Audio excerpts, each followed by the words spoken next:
Salut à tous. L'ordre est passé par les canaux officiels, avec la confiance très particulière d'une institution qui avait décidé que le Détroit était son arme ultime et que le déploiement de cette arme allait tout changer. Le commandant de la marine du corps des gardiens de la révolution islamique, le CGRI, l'a annoncé clairement. À partir de maintenant, aucun navire, de quelque type que ce soit, n'était autorisé à traverser le détroit d'Ormuz jusqu'à nouvel ordre. La déclaration visait le monde entier. Les États-Unis, Israël, les pays européens, dont les chaînes d'approvisionnement énergétique dépendaient des 20 millions de barils de pétrole qui transitent chaque jour par cette voie maritime de 33 km, ainsi que l'économie mondiale à qui l'on faisait savoir que son point d'étranglement maritime le plus critique était désormais sous contrôle iranien et que ce contrôle serait utilisé comme une arme. Téhéran croyait que son moment était arrivé. Le moment où des décennies d'investissements stratégiques dans les capacités navales asymétriques, la construction de cités de missiles, l'acquisition de vedettes d'attaque rapide et la doctrine de guerre des mines allaient être convertie en véritable levier géopolitique. Le moment où la fermeture d'un détroit par lequel transite 20% du pétrole maritime mondial provoquerait dans les capitales occidentales le choc économique que la confrontation militaire conventionnelle avec les États-Unis n'avaient jamais réussi à produire. Le moment où l'inflation à la pompe, à Londres, Berlin et Washington retournerait les citoyens contre leur gouvernement plus vite qu'un missile ne pourrait menacer la détermination de ces gouvernements. Le moment, en somme, où la carte la plus puissante de l'Iran prouverait enfin sa valeur. Et bien sûr, dans le théâtre politique à la Trump, chaque choc sur le prix du carburant peut être vendu comme la faute de quelqu'un d'autre avant même que la fumée ne soit retombée. Ce qui a suivi n'était pas le moment que Téhéran avait calculé.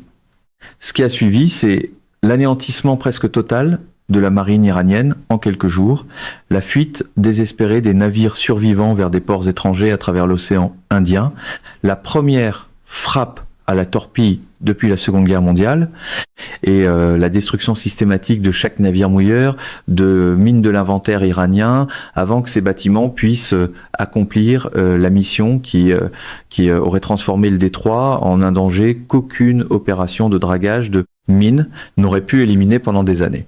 Au moment où le bilan opérationnel a été établi, 95% de la flotte iranienne avait été rendue inopérante.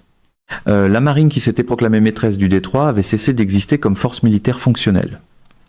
L'histoire de ce qui est arrivé à la marine iranienne, le tableau opérationnel complet depuis la déclaration initiale de fermeture du détroit jusqu'à la torpille dans l'océan Indien, en passant par la recherche désespérée de refuge au Sri Lanka et en Inde, puis par la destruction systématique de la flotte de mouillage de mines, n'est pas simplement l'histoire de la destruction d'une marine.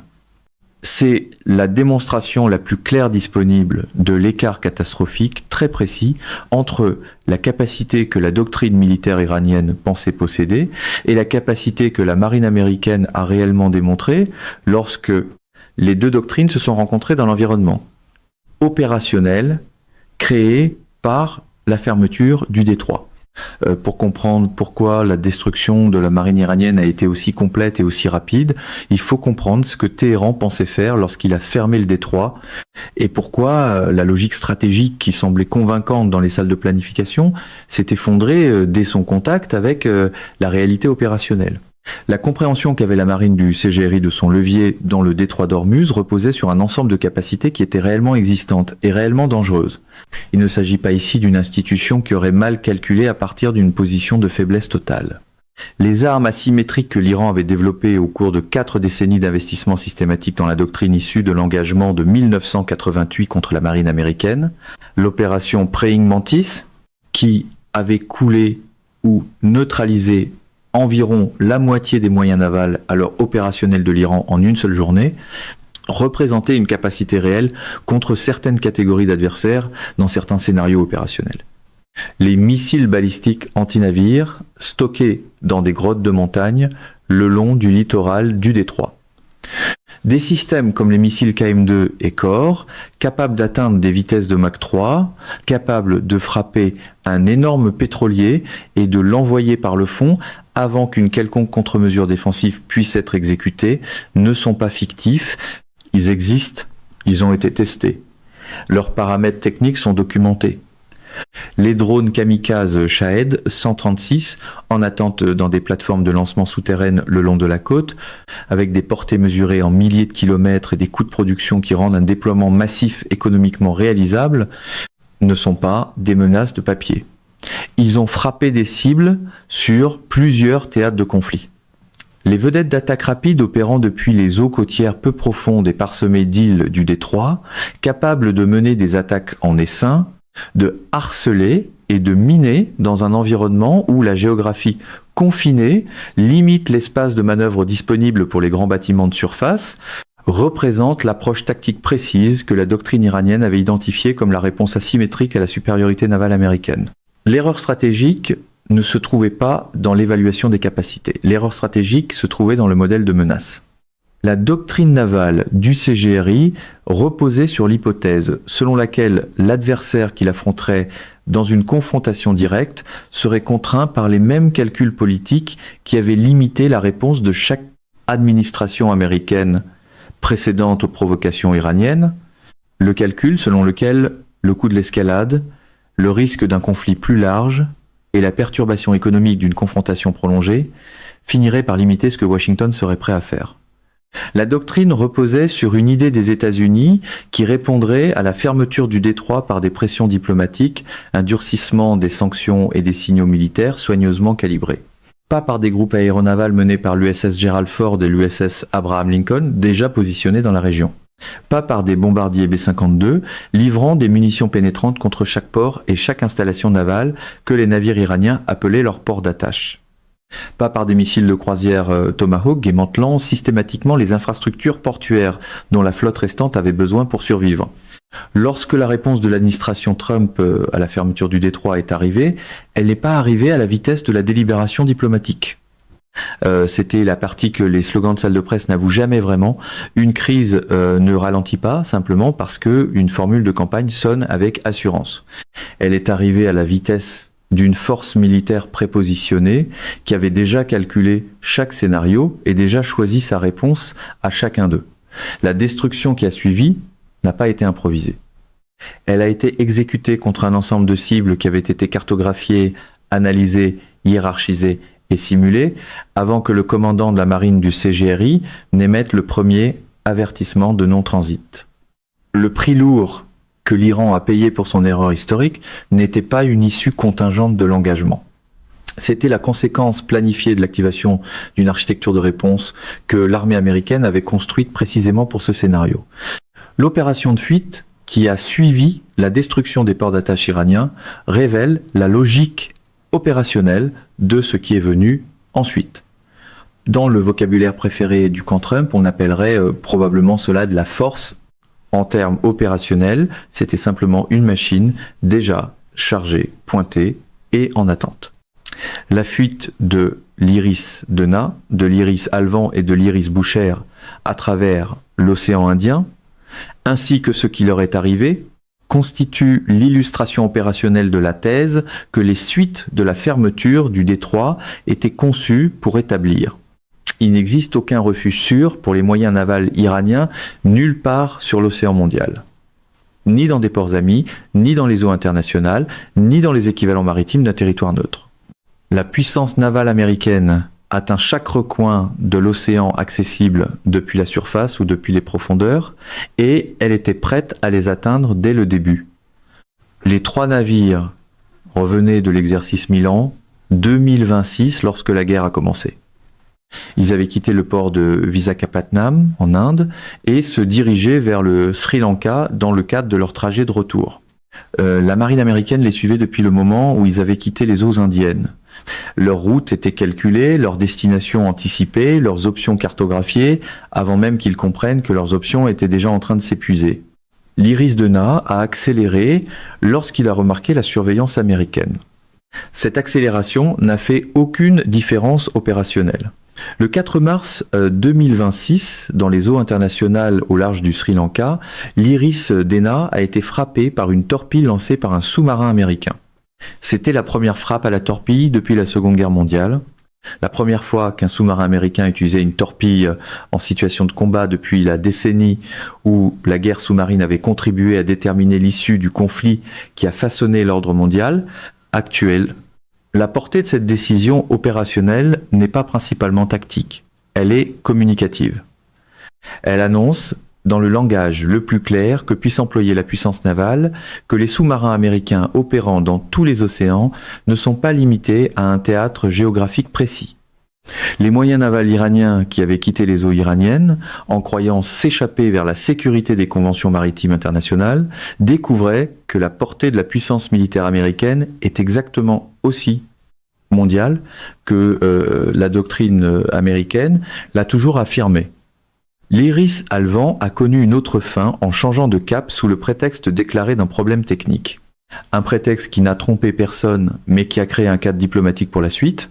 Le navire est parvenu jusqu'au port de Kochi, sur la côte sud de l'Inde, un navire de débarquement avec 183 membres d'équipage, logé de force dans des installations navales indiennes voisines, non détruit, non torpillé, mais pas libre, incapable de retourner en Iran, et ne contribuant à aucune mission militaire iranienne dépendant de la capacité fournie par les navires de débarquement.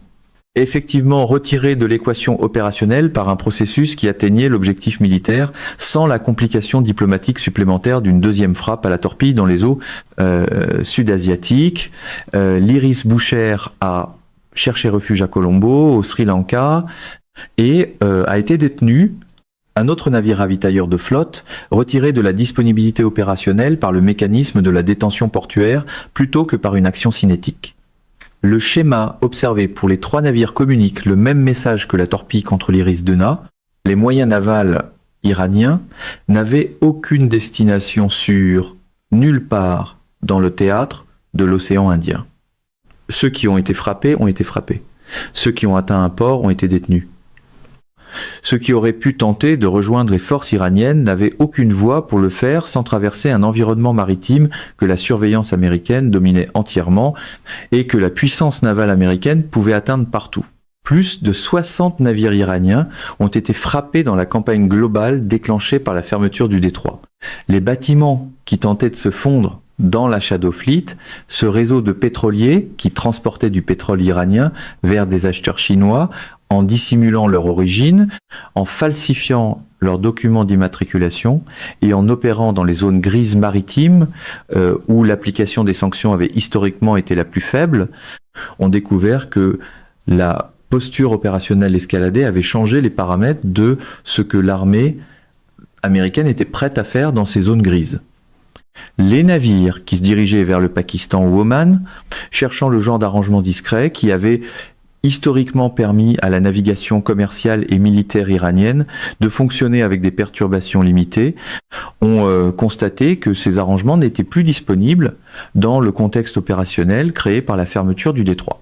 Au moment où le bilan opérationnel a été complété, la capacité de la marine iranienne à projeter une puissance maritime au-delà de ses eaux nationales, cette capacité que le CGRI construisait depuis des décennies par l'acquisition de matériel, l'entraînement et la culture minutieuse de relations avec des ports et des installations susceptibles d'offrir un soutien logistique aux opérations navales iraniennes avait été éliminée.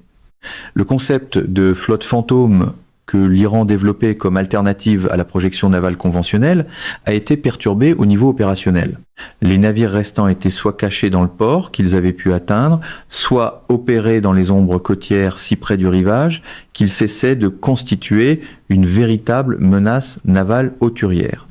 La grande fuite, telle que le tableau opérationnel la décrivait, a été la démonstration la plus claire disponible du fait que les ambitions navales de l'Iran, ses plans pour rejoindre des alliés par la mer, conduire des opérations au-delà de ses eaux côtières, projeter le type de présence maritime qui donnerait à ces menaces une crédibilité opérationnelle dans des théâtres éloignés, avait été enseveli dans les profondeurs de l'océan Indien aux côtés de l'Iris Dena.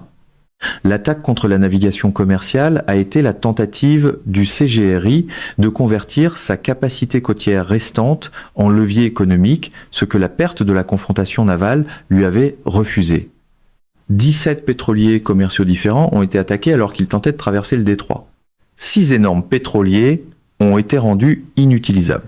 Le pétrolier civil Mayorinari, battant pavillon thaïlandais, a été frappé par des véhicules de surface sans équipage chargé d'explosifs, des bateaux kamikazes, alors qu'ils tentaient le passage, avec d'importants dégâts à la poupe, juste au-dessus de la ligne de flottaison, dans le schéma caractéristique d'une charge creuse détonnée à portée de contact. Même un transporteur russe de gaz naturel liquéfié est tombé dans ce cercle de feu. Peut être l'acte unique le plus stratégiquement autodestructeur de toute la campagne, étant donné que la patience diplomatique de Moscou face au comportement iranien avait déjà été mise à rude épreuve par les exigences du conflit sur les ressources russes et la crédibilité russe. L'attaque contre le transporteur russe de gaz naturel liquéfié révèle quelque chose d'important sur le caractère institutionnel de la prise de décision du CGRI à ce stade du conflit. Une institution opérant à partir d'une position de cohérence stratégique n'attaquerait pas les navires de son plus proche partenaire international restant. Une institution opérant à partir de la psychologie particulière d'une organisation qui croit que l'escalade est préférable à l'accommodement, qui s'est engagée si complètement dans un cadre stratégique que s'en écarter crée des problèmes de légitimité interne, et qui a perdu la capacité de distinguer la satisfaction tactique de frapper n'importe quelle cible disponible, du coup stratégique de frapper une cible précise. Cette institution tire sur un transporteur russe de gaz naturel liquéfié tout en annonçant qu'aucun navire, de quelque type que ce soit, n'est autorisé à transiter. La déclaration de Mojtaba Khamenei, le nouveau guide suprême de l'Iran, diffusé à la télévision d'État le 13 mars, a clarifié les objectifs affichés du régime avec la franchise théâtrale d'un leadership qui croyait qu'un engagement public à une pression maximale contraindrait davantage les options de l'adversaire que celles de l'Iran. Il a annoncé que le détroit serait utilisé comme un outil de pression contre l'ennemi. Il a déclaré qu'il serait fermé. La déclaration subséquente du commandant de la marine du CGRI était plus précise sur le plan opérationnel. Les navires en provenance des États-Unis, d'Israël et des pays européens ne recevraient absolument pas l'autorisation de passage. Et elle était encore plus révélatrice sur le plan opérationnel, parce que les exceptions implicites dans cette déclaration, les catégories de navires qui n'étaient pas nommées, en disent autant sur le véritable levier du CGRI que les menaces elles-mêmes. La théorie économique derrière la fermeture du détroit était cohérente dans sa logique interne. Éliminer le transit quotidien de 20 millions de barils de pétrole, faire grimper les prix du brut au-dessus de $100 le baril, traduire cette hausse des prix en augmentation à la pompe en Europe et en Amérique, transformer ces augmentations à la pompe en colère publique contre les gouvernements qui avaient autorisé ou toléré les opérations militaires contre l'Iran. Utiliser cette colère publique comme la contrainte politique que la capacité militaire conventionnelle ne pouvait imposer à l'administration Trump. Quand la guerre cinétique tournait mal, cette théorie avait un problème fondamental. Le style de communication pro-Trump peut transformer presque n'importe quelle hausse de prix en performance de podium, mais il ne peut pas transformer l'essence en slogan de campagne à la pompe. L'administration Trump avait déjà décidé que l'absorption du coût économique, les prix plus élevés de l'essence, les perturbations des chaînes d'approvisionnement, les pressions inflationnistes causées par une fermeture prolongée du détroit constituaient le prix stratégique à payer pour atteindre l'objectif d'élimination du programme nucléaire. Une administration qui a fait ce calcul avant le premier tir ne répond pas aux hausses à la pompe en reconsidérant sa stratégie. Elle répond maintenant le blocus en élargissant le paquet de frappe et en communiquant par tous les instruments disponibles que le coût économique est absorbé comme un choix stratégique délibéré plutôt que subi comme une contrainte imprévue. La théorie iranienne de la guerre économique exigeait un adversaire qui reculerait devant le coût. L'adversaire qu'elle affrontait avait déjà décidé de payer ce coût. L'opération de mouillage de mines a été l'échec tactique le plus lourd de conséquences de toute la campagne iranienne, précisément parce que son succès aurait créé des conséquences qui auraient persisté longtemps après la conclusion de la phase cinétique du conflit. Les mines sont la seule arme de l'arsenal asymétrique du CGRI qui ne peut pas être éliminée simplement en détruisant le système qui les livre. Un détroit sans mines est atteignable par des opérations soutenues de dragage de mines. Un détroit lourdement miné exige des années de déminage minutieux, crée un danger persistant même après l'annonce officielle de sa sécurisation et impose aux navires commerciaux des coûts d'assurance et de routage qui durent bien au-delà de la fin formelle des hostilités. Si les navires mouilleurs de mines iraniens avaient pu accomplir leur mission en semant dans les eaux peu profondes autour des voies de navigation du détroit l'inventaire de mines navales qu'ils étaient équipés pour déployer, le problème stratégique que l'armée américaine tentait de résoudre aurait acquis une dimension que la force militaire seule n'aurait pas pu traiter rapidement. 6 navires mouilleurs de mines ont été spécifiquement ciblés et détruits avant de pouvoir accomplir leur mission. C'est l'accomplissement opérationnel qui reçoit le moins d'attention publique et mérite le plus de poids analytique. 6 navires, pas des corvettes, ni des destroyers, pas les bâtiments de guerre de première ligne spectaculaires qui produisent une puissance navale visible, mais les plateformes logistiques discrètes dont toute la valeur réside dans ce qu'elles déposent sur le fond marin avant que quiconque sache qu'elles sont là. Leur destruction avant l'accomplissement de leur mission a transformé une potentielle crise humanitaire et commerciale de plusieurs années en un défi de dragage de mines que les opérations coordonnées de contre-minage de la force navale américaine et des partenaires des États du Golfe étaient en position de traiter. Cela n'a pas éliminé entièrement la menace des mines, des plateformes plus petites, des submersibles et des méthodes de pose manuelle directes demeurent disponibles, mais cela a éliminé la campagne organisée et systématique de mouillage de mines que la doctrine iranienne prévoyait et que la flotte de mouillage de mines était précisément équipée pour exécuter. Le tableau de la navigation commerciale créé par la fermeture du détroit illustre les enjeux économiques mondiaux du conflit dans les termes les plus concrets disponibles. Avant la guerre, en moyenne 70 à 80 grands navires de charge traversaient quotidiennement le détroit d'Ormuz. Des pétroliers, des transporteurs de gaz naturel liquéfié, des vraquiers, des porte-conteneurs, toute la gamme du commerce maritime qui dépend du Golfe Persique comme carrefour logistique pour les importations énergétiques asiatiques et les chaînes d'approvisionnement manufacturières mondiales. Lorsque le CGRI a fermé le détroit, ce nombre s'est effondré pratiquement à 0 pour les navires dont l'état du pavillon ou la propriété effective en faisait des cibles selon la déclaration du commandant du CGRI. Plus d'1 millier de navires commerciaux se sont rassemblés dans les eaux à l'extérieur du Golfe, à l'ancre et en attente, leurs équipages gérant les provisions pour une période indéterminée de transit retardé. Leurs affréteurs absorbaient des frais de surestarie qui s'accumulaient à chaque jour qui passait. Les primes de risque que Lloyd's of London et les autres grands assureurs maritimes appliquaient au transit du détroit pendant cette période ont atteint des niveaux qui rendaient le passage économiquement impossible pour les navires dont la valeur de la cargaison ne justifiait pas le coût de l'assurance. La réponse de l'industrie maritime, le reroutage autour du cap de Bonne-Espérance pour les navires capables d'absorber les coûts supplémentaires de carburant et de temps de transit, ajouté environ 3 semaines, à des voyages que le passage par le détroit achevait en quelques jours, poussant les tarifs de fret dans toutes les catégories de transport maritime à des niveaux que les hausses de prix des matières premières amplifiaient plutôt que compensaient.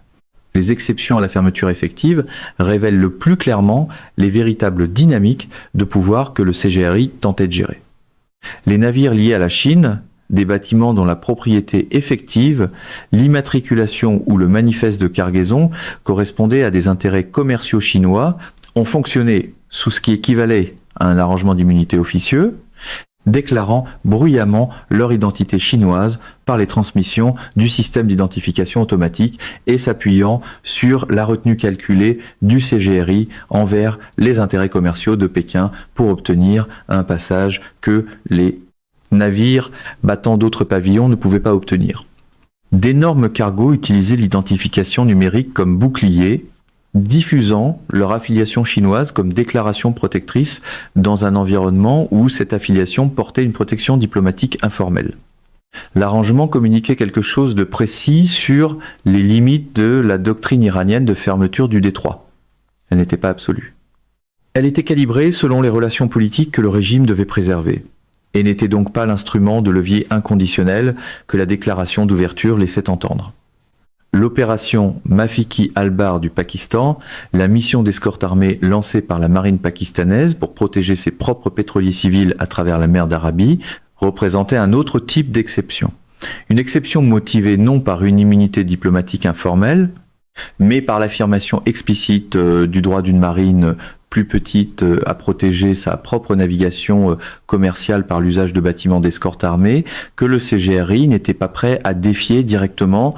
Les escortes pakistanaises ne sont pas entrées directement dans le détroit, elles ont opéré en mer d'Arabie, au-delà de la zone la plus contestée du contrôle naval iranien, fournissant la présence armée, qui dissuadait le harcèlement des navires battant pavillon pakistanais dans les approches extérieures, tout en évitant la confrontation directe que les eaux confinées du détroit auraient créée, la sophistication tactique de cet engagement limité, protéger ce qui pouvait l'être, éviter l'engagement qui ne pouvait pas être gagné, était la lecture correcte du rapport de force disponible pour une marine plus petite opérant à proximité d'un groupe aéronaval américain dont la présence rendait peu avisés les défis pakistanais explicites aux opérations américaines.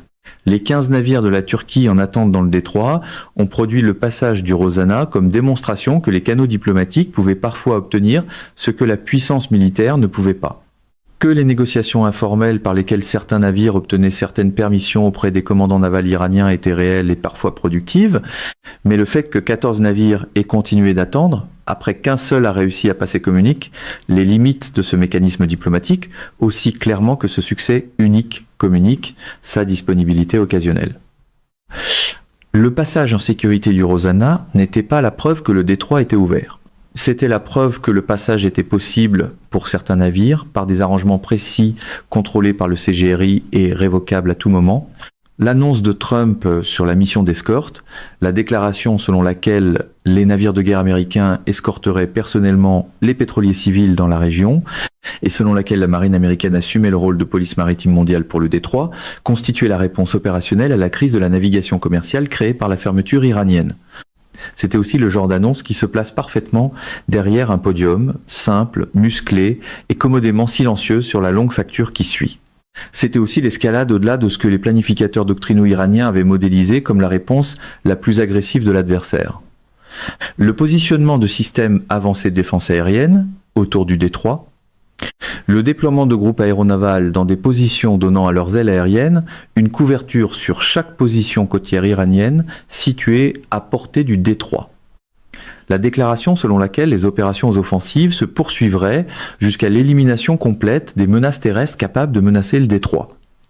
Chacun de ces éléments représentait une expansion de l'empreinte opérationnelle américaine au-delà de l'engagement maritime précis que la doctrine iranienne s'était préparée à contester.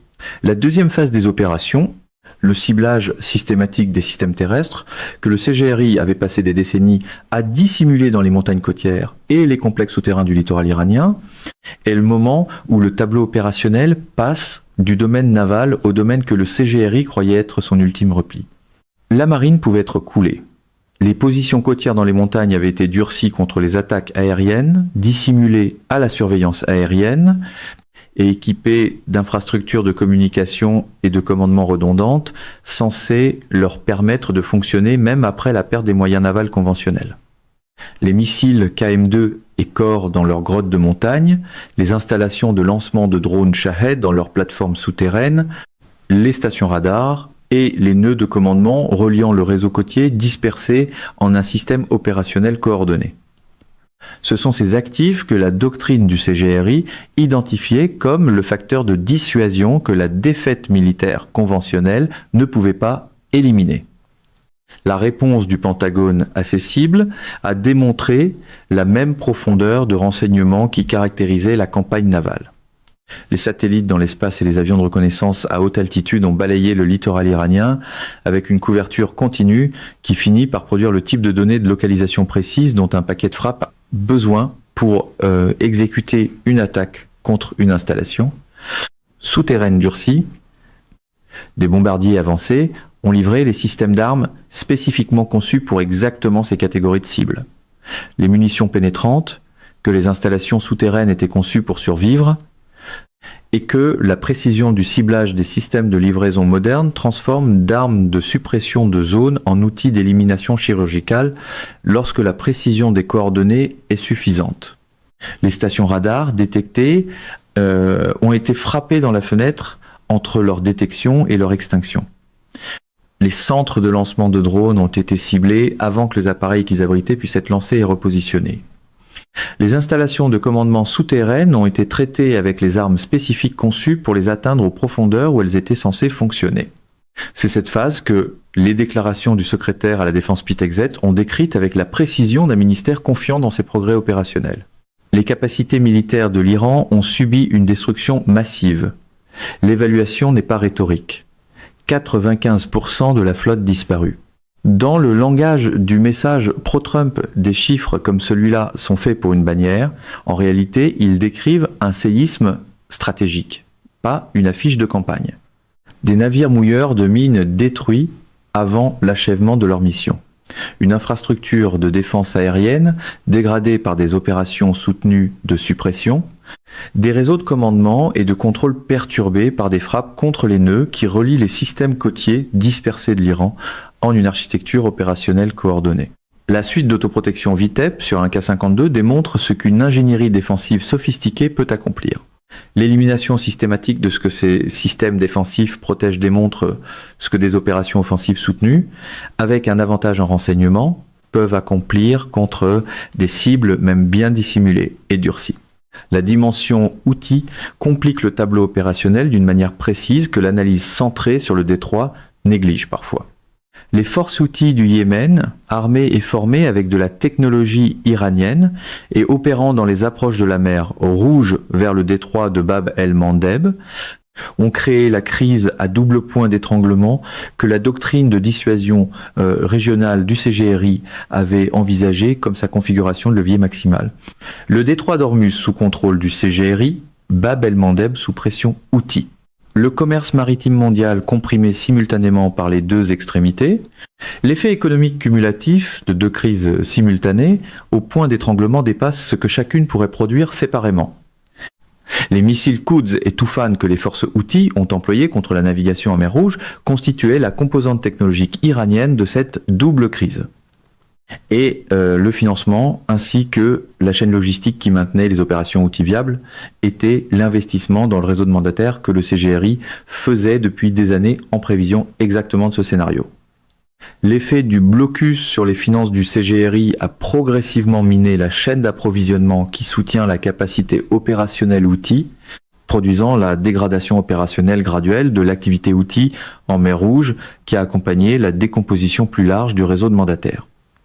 Lorsque l'artère financière qui alimentait le réseau de mandataires est coupée à la source, lorsque les revenus pétroliers iraniens qui finançaient tout, des salaires du Hezbollah aux livraisons d'armes Houthis, cessent de circuler, la capacité opérationnelle du réseau de mandataires diminue selon le calendrier imposé par la coupure du financement. Le lien Houthi est réel et lourd de conséquences, mais il est connecté au système financier iranien que le blocus est en train d'étrangler, ce qui signifie que la stratégie du double point d'étranglement se détériore en parallèle avec l'étranglement économique du centre qui la finance. La question que pose le tableau opérationnel actuel est celle vers laquelle converge la destruction systématique de 95% de la marine iranienne, l'interception des navires en fuite à travers l'océan Indien, l'élimination de la flotte de mouillage de mines, la dégradation progressive des systèmes de défense côtière terrestre et l'étranglement financier du réseau de mandataires. Que reste-t-il de la menace asymétrique iranienne contre le détroit lorsque la composante navale a disparu? Lorsque la capacité de mouillage de mines a été éliminée, lorsque l'infrastructure de missiles et de drones côtiers est systématiquement ciblée, et lorsque le système financier qui soutient toute l'architecture défensive fonctionne sur des échéances de 40 jours avant qu'un arrêt forcé de la production ne crée des dommages structurels qui ne se réparent pas rapidement. Ce qui reste correspond exactement à la description que la doctrine militaire américaine se préparait à traiter depuis le début de cette phase opérationnelle. Pas un champ de bataille classique, mais un ennemi qui change constamment de position, se cache et frappe à des moments inattendus. des missiles dissimulés dans des grottes qui doivent être identifiées et détruits individuellement. Des systèmes de drones dispersés sur le terrain côtier dans des positions dont les coordonnées précises exigent une collecte de renseignements que l'engagement du 7 mai a accéléré en exposant des emplacements révélés par les propres signatures d'attaque du CGRI. Le type de campagne persistante, intensive en renseignement, est soutenu que la deuxième phase opérationnelle est conçue pour exécuter et que les groupes aéronavals prépositionnés, les Bunby Lancers, les vols de collecte de capteurs d'F-35 et toute l'architecture de renseignement, surveillance et reconnaissance fournissent la capacité d'exécuter. L'erreur historique de l'Iran n'a pas été simplement de fermer le détroit. Fermer le détroit était une tactique soutenue par une véritable logique économique. L'erreur historique a été de ne pas modéliser correctement ce que l'adversaire était en position de faire en réponse. De ne pas comprendre que la force qui attendait de l'autre côté de la déclaration n'était pas la force contre laquelle les escalades iraniennes précédentes avaient été testées. L'Abraham Lincoln, le Gerald Ford et les groupes aéronavals organisés autour d'eux n'étaient pas les forces que l'expérience de 1988 avait appris au CGRI à modéliser. Ils étaient les forces que l'armée américaine avait construites, positionnées et préparées spécifiquement pour le scénario créé par la fermeture du détroit. Les armes asymétriques que l'Iran avait passé 4 décennies à développer étaient réellement dangereuses contre les adversaires qu'elles étaient conçues pour combattre. Elles étaient insuffisantes contre l'adversaire qu'elles ont réellement affronté. Le détroit d'Ormuz se tient maintenant comme le point d'étranglement maritime, le plus lourd de conséquences de l'histoire humaine, non pas parce que 20% du pétrole maritime mondial y transite, même si c'est ce chiffre qui structure l'analyse économique, mais parce que le conflit autour de son contrôle a produit la démonstration la plus claire disponible de ce à quoi ressemble réellement la puissance maritime américaine lorsqu'elle est pleinement engagée dans un objectif opérationnel, sans les contraintes politiques qui avaient historiquement limité son expression. C'est le côté gênant d'un pouvoir qui gouverne par le spectacle. L'océan n'applaudit pas et la logistique ne se soucie pas du volume sonore du slogan. 95% d'une marine éliminée, des navires mouilleurs de mines détruits avant même le début de leur mission, des navires en fuite torpillés dans les eaux internationales pour la première fois depuis 1945. La première torpille depuis la fin de la Seconde Guerre mondiale, ce marqueur historique n'est pas accessoire. Il communique, dans le langage de l'histoire militaire, qu'un seuil a été franchi et que ses implications dépassent largement l'engagement naval précis qu'il a produit. La guerre est passée des mers aux montagnes rugueuses et aux tunnels sombres que les décennies d'investissement du CGRI avaient préparés comme ultime repli. La menace continue de rôder dans les ailes silencieuses des véhicules aériens sans équipage. Le compte à rebours physique des 40 jours de stockage pétrolier continue. La rencontre Trump-Xi à Pékin est la dernière variable diplomatique susceptible de changer la trajectoire avant que l'horloge opérationnelle, l'horloge pétrolière et l'horloge du ciblage militaire atteignent toutes leurs conclusions simultanées. Et la marine iranienne, qui avait déclaré le détroit fermé, dont le commandant avait annoncé au monde qu'aucun navire de quelque type que ce soit ne passerait jusqu'à nouvel ordre, repose au fond de l'océan Indien, où se trouve en détention dans des ports indiens et sri-lankais. 95% réduite à de la ferraille, le reste incapable de rentrer à la maison. Malgré toute la mise en scène de fermeté autour de la table de réunion, les horloges de cette histoire continuent d'avancer sans demander la permission aux caméras. La capacité asymétrique restante de l'Iran, les missiles dans les grottes de montagne, les systèmes de drones dans les plateformes de lancement souterraines, les vedettes d'attaque rapide dans les positions cachées le long de la côte, peut-elle maintenir une pression significative sur le détroit face à l'architecture opérationnelle que les États-Unis ont assemblée? Ou bien la destruction systématique de la composante navale et l'étranglement financier du réseau de mandataires ont-ils réduit la menace asymétrique à une échelle que les opérations américaines de deuxième phase peuvent éliminer dans un délai compatible avec l'horloge du stockage pétrolier? Le détroit que l'Iran avait fermé par une déclaration est en train d'être rouvert par une force dont la portée s'étend de la surface de l'océan jusqu'aux profondeurs où les sous-marins transportent les armes les plus dévastatrices jamais assemblées. Les routes de fuite sont fermées, les mouilleurs de mines ont disparu. La marine est au fond et ce qui reste est traqué grotte par grotte, tunnel par tunnel, dans les montagnes du littoral iranien. Mesdames et messieurs, notre émission d'aujourd'hui s'arrête ici. Nous vous invitons à partager votre avis personnel dans la section des commentaires ci-dessous. Pouvoir, vérité, vous salue et vous donne. Rendez-vous très bientôt.